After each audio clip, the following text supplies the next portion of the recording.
saya tertarik lah dengan jawapan tu. Jadi Haris dengar apa yang Tufail kongsikan. Saya nak tanya Haris lah sebagai timbalan presiden college kan. Okey. Saya nak tanya lah, macam Tufail dia cadangkan terus kepada JTK. Jadi saya nak tanya, ada ke platform untuk student nak buat aduan straight kepada JTK? Maksudnya saya faham kadang-kadang student ni dia rasa takut untuk nak pergi bilik JTK tu. Saya pun takut nak masuk. Saya tengok dari luar pun saya dah bergigil lah kat luar. Saya nak tanya, ada ke platform untuk JTK ni, pelajar nak buat aduan dekat JTK? Okey, Azim tengok daripada luar dah menggigil belum masuk sebab ada aircon. Okey, sebenarnya kalau daripada pihak JTK sendiri, lebih specifically JTK KK12 lah. Sebenarnya kami ada sediakan borang peti aduan. Kita panggil borang peti aduan KK12. Semua boleh cari di Linktree lah. Linktree tu ada di IG Royal, di link bawah ni. Lama sikit gini. Okey. Pilihlah nak buat kat mana tu. So sebenarnya kat Linktree tu sebenarnya di Linktree IG Royal tu, IG Royal sendiri lah, Royal 12. Mana-mana penonton boleh lah kalau ada masa untuk tengok sendiri. Kat Linktree tu ada pelbagai info-info, maklumat-maklumat dan juga notis rasmi yang kami lampirkan dekat Linktree tersebut. Kita ada borang-borang jadual kalender dan juga penampahan fasiliti. Kat situ juga kami ada juga lampirkan juga dengan borang aduan, peti aduan JTK KK12 lebih specifically, di mana konsep dia hampir sama dengan PAKCON, tapi receivernya hanya kami saja sebagai pembaca, di mana respon-respon tu kami akan ambil maklum dan cuba menambah baik daripada segi aduan-aduan ataupun maklumat serta pandai-pandai lah sini isu-isu. Sibuk mana kamera. Isu rasmi je. So daripada situ berbeza dengan PAKCON sendiri. Kalau kadang confession, kita kena faham kalau aduan daripada confession tu dituju kepada seseorang, what in case kalau seseorang tu tak baca pun sebenarnya confession tu. So contoh, betul tak? So kalau bayangkan what you say, kalau kami KK12 semua JTK tak tengok pun confession. So kat situ dia akan jadi sia-sia sebab kabar angin ataupun confession tu sendiri tak sampai kepada orang yang betul. Tapi kami buat peti aduan tu, di mana peti aduan tu memang kami dah spesifikkan, di mana receivernya kita akan tengok daripada confessor tu sendiri. Kalau berkaitan isu facility macam mana, dari kat situ kita akan terus maklumkan kepada pihak pengurusan Kolej Kediaman sendiri. Kalau berkaitan dengan masalah-masalah yang boleh dalam bidang kuasa Jawatankuasa Tindakan Kolej sendiri, JTK, kat situ kita boleh ambil maklum dan cuba untuk improvise sendiri lah. Contoh saya ambil kira contoh macam confession berkaitan waktu operasi kafe sendiri lah, kafe KK12 yang kita tahu baru je buka pada semester tahun ni kan, semester 1 2023-2024 sendiri. So adalah juga confessor yang dah mencuba guna peti aduan ni sendiri, iaitu peti aduan di mana konsep dia sama juga. Kita tak akan tahu pun siapa yang buat confession tu sendiri, still dalam anonymous, tapi di mana kat situ kita ambil maklum, oh dia berkaitan isu yang melibatkan kolej, maksudnya dalam bidang kuasa kita sendiri. So melibatkan waktu operasi. Dari situ kami ambil capna dengan aduan tersebut, dan dari situ apa yang tambah baik kami buat adalah kami pergi rujuk balik dengan pihak pengusaha daripada kafe tu untuk berbincang semula berkaitan waktu operasi, di mana niatnya, hajatnya lah nak menambahkan waktu operasi. So dari situ kita dapat jugalah come out ataupun poin-poin di mana apa yang kita highlightkan ni berjalan dengan lancar lah, di mana apa yang kita minta waktu operasi sehingga sekurang-kurangnya 11 hingga 12 malam masih dalam proses lagi, kerana macam kalau kita tengok sekarang pun pukul 10 dah tutup kan, hampir dalam 2-3 saja kafe yang operasi sampai lewat malam. So dengan ni apa yang kami pihak JTK ni nak tambah baik adalah kita nak cuba kalau boleh semua kafe beroperasi sehingga lewat malam lah, supaya kita nak mudahkan urusan pelajar sendiri untuk cari makanan, untuk beli. Kita tahu sebab kadang student di waktu malam yang biasa, maksudnya malam daripada pukul 8 sampai pukul 11 tu, diorang ada waktu-waktu diorang untuk belajar, sibuk dengan kegiatan aktiviti pelajar dan juga sebagainya. Jadi kadang selepas waktu tersebut baru dia boleh cari makanan. Maksudnya lapar, betul.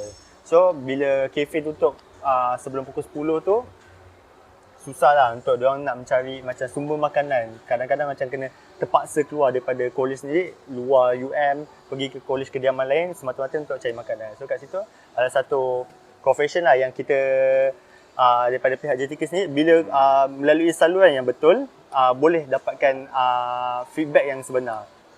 So saya tambah lagi boleh? Boleh. Okay. So macam apa yang Hazim kata tadi, apa lagi KK12 boleh kan? Macam Tufan tadi, dia bagi tahu spesifik kepada individu. Maksudnya masalah lah. Kalau masalah memang ada orang kata ada beef lah dengan orang tu. Kita takkan nak buat orang confession kan. Kita orang JTK takkanlah nak kena jumpa orang tu macam so macam tambahan lagi, kalau in case lah, kalau betul-betul tak tahu pun pasal platform peti aduan, sebab kadang ada orang kata macam benda ni adalah benda yang ditambah-tambah oleh JTK. So ada medium yang kita boleh katakan, sebab saya observe dan kaji lah sebenarnya confession kebanyakan berkaitan facility college, berkaitan pasal tempat-tempat wifi lah yang memang menjadi isu yang paling besar. So sebenarnya kat sini ada satu lagi platform ataupun satu medium aduan yang memang dah disediakan oleh Universiti Malaya sendiri. So yang ni bukan platform yang wujud sebab nak masukkan aduan, tapi ini adalah memang platform untuk buat aduan, iaitu Helpdesk. So saya rasa semua pelajar daripada pelajar tahun pertama sampai postgraduate, master, PhD pun tahulah yang Helpdesk ni adalah satu platform untuk kita buat aduan juga, tapi lebih spesifiknya adalah pada pasal facility. Tak kisahlah wifi, tandas, kipas, lampu dan sebagainya. Dan kat situ pun sebenarnya kita boleh juga buat aduan berkaitan maklum balas sebenarnya, berkaitan apa-apa juga kegiatan-kegiatan. Contoh macam berkaitan berkaitan macam kafe, kotor ke ataupun tu, kita pun boleh juga ajukan dekat Helpdesk sebenarnya. So sebenarnya Helpdesk adalah satu platform rasmi yang memang kalau kita nak tujukan kepada Universiti Malaya terus, kita boleh terus tujukan. So kat situ adalah dua platform lah yang saya tujukan yang boleh. Itu spesifikly lah sebab Tufai dah tunjukkan kepada, kalau nak tunjukkan confession tu kepada individu, saya just terangkan kalau confession tu nak tunjukkan kepada JDK dan juga pihak pengurusan dan juga Universiti Malaya lah. Itu saja. Tapi Okey. saya ada dua je soalan susulan. Okey. Secara ringkas lah. Boleh. Pertama sekali, adakah peti aduan yang Haris sebut tadi ada di setiap college ataupun maksudnya college 12 saja ada? Sabar. Itu soalan pertama. Okey.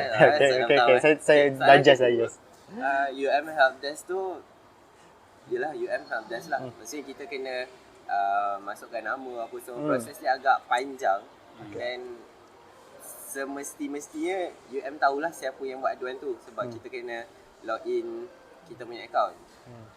Jadi ada orang kononnya macam dia nak jaga image dia lah so dia jadi macam satu, dia pergi ke Confession sebab dia tak nak orang tahu, kononnya tak nak pengurusan tahulah yang sebenarnya aku yang buat aduan ni. So kalau macam tu, apa lagi? Ada ke tempat lain yang dia boleh buat aduan? Okay, saya jawab soalan pertama dulu, soalan susulan berkaitan kolej lain. Saya tak berapa pasti sama ada kolej kediaman lain ada ke tidak menyediakan satu platform ataupun satu medium untuk dia mengadukan masalah kepada wakil-wakil kolej iaitu JTK dan juga pihak pengurusan kolej. Yang tu saya tak tahu. Mungkin kita boleh ambil maklum-malas lah daripada kolej lain berkaitan apa yang diorang lakukan untuk menghadapi sekiranya ada pelbagai isu-isu, sama ada diorang just cakap secara verbally ke, dapat maklumat secara verbally ataupun diorang ada dapat surat kertas bertulis lah orang kata. So untuk menjawab soalan kedua, sebenarnya pada pandangan saya lah, sekiranya kalau kita nak buat aduan, kita tak sepatutnya takut. Sama juga macam kita buat aduan rekod polis, kita kena rompak, kita ada barang hilang ataupun ada kemalangan ke apa, di mana kalau kita bagi maklum balas dekat aduan tersebut, kita kena berlaku jujur lah orang kata. Kita kena ceritakan apa yang jadi, apa yang berlaku, dan secara spesifiknya kita kena ceritalah kronologi sebelum, semasa dan selepas kejadian tersebut. Jadi jangan menjadi isu apabila confessor ingin sembunyikan identiti ataupun nak sembunyikan image dia lah daripada confessor, bila apa yang diadukannya adalah aduan ataupun confession yang berbentuk kabar angin, gosip dan juga benda yang tidak sahih. So kat situ kita dah nampak yang tujuannya hanyalah untuk jadikan benda tu sebagai cerita yang dijual.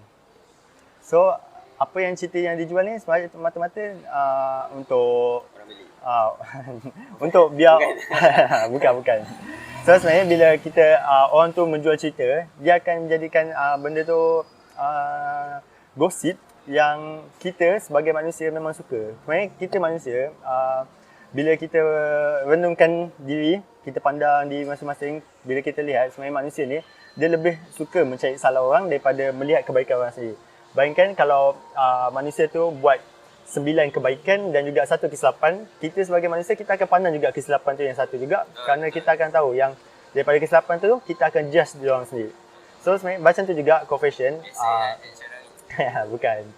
So daripada situ kita nampak yang sebenarnya confession yang berbentuk anonymous ni dengan berkonsepkan dia nak menjaga privacy sendiri, sebenarnya bila aduan-aduan yang berkaitan kabar angin, berkaitan gosip ataupun cerita yang tak tahu lagi sahih atau tak, dia jadi takut atau ragu-ragu sebenarnya untuk buat confession. Dan so kat situlah dia akan jadi anonymous. So itu saja daripada saya. Kenapa ya? Saya terhibur dengan jawapan-jawapan. Okey.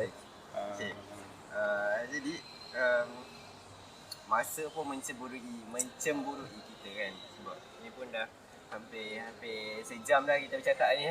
Okey, jadi soalan yang terakhir lah. Untuk nak conclude keseluruhan untuk dua-dua ahli panel. Okey. Ada tak apa-apa pesanan ataupun orang kata pesanan lah senang cakap untuk semua pelajar-pelajar atau khususnya warga Kolej Kediaman Darjah Dr. Nazir Shah ni berkaitan dengan penggunaan platform seperti Patcoin atau apa-apa platform aduan lah, apa-apa pesanan? Tufail boleh mulakan dulu. Okey, pesanan saya. Yang pertama, dua. Nak tulis tu, fikir dulu. Sama ada benda kita patut tulis tu, patut ke ataupun tak patut. Macam tu. Kalau rasa macam patut fikir balik. Sama ada apa yang kita tulis tu akan buat orang terasa ke, buat orang rasa macam direndahkan ke, ataupun buat orang tu rasa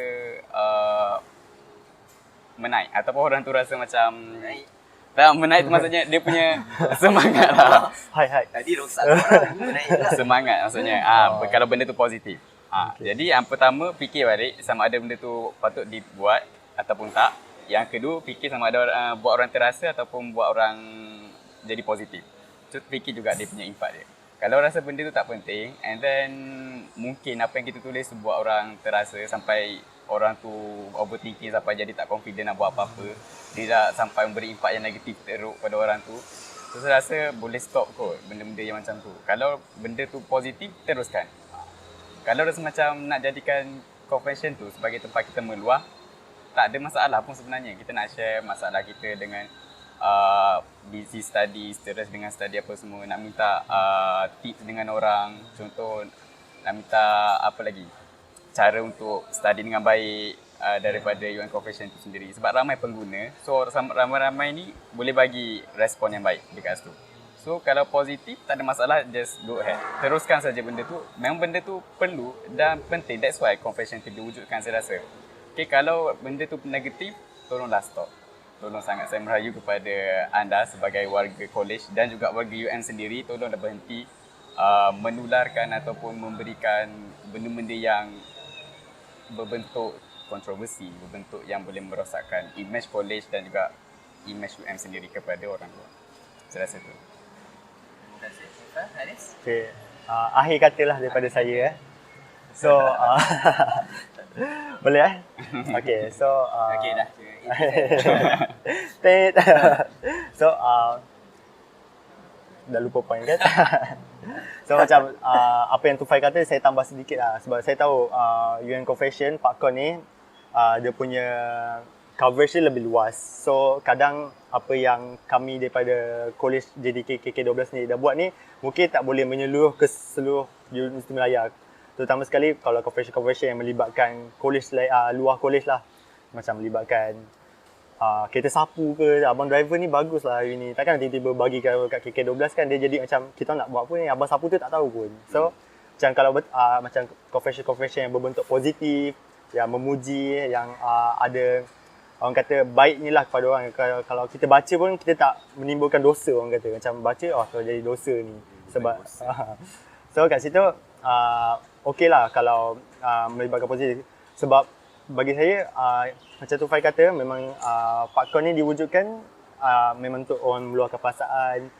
Kadang kita nak bercerita tu, kita tak tahu pun siapa receivernya. Sebab tu kita buat kat situ. Sebab kita tak tahu nama dia. Just tahu detail pakai baju apa, naik kereta apa, kat situlah sebab dia luahkan.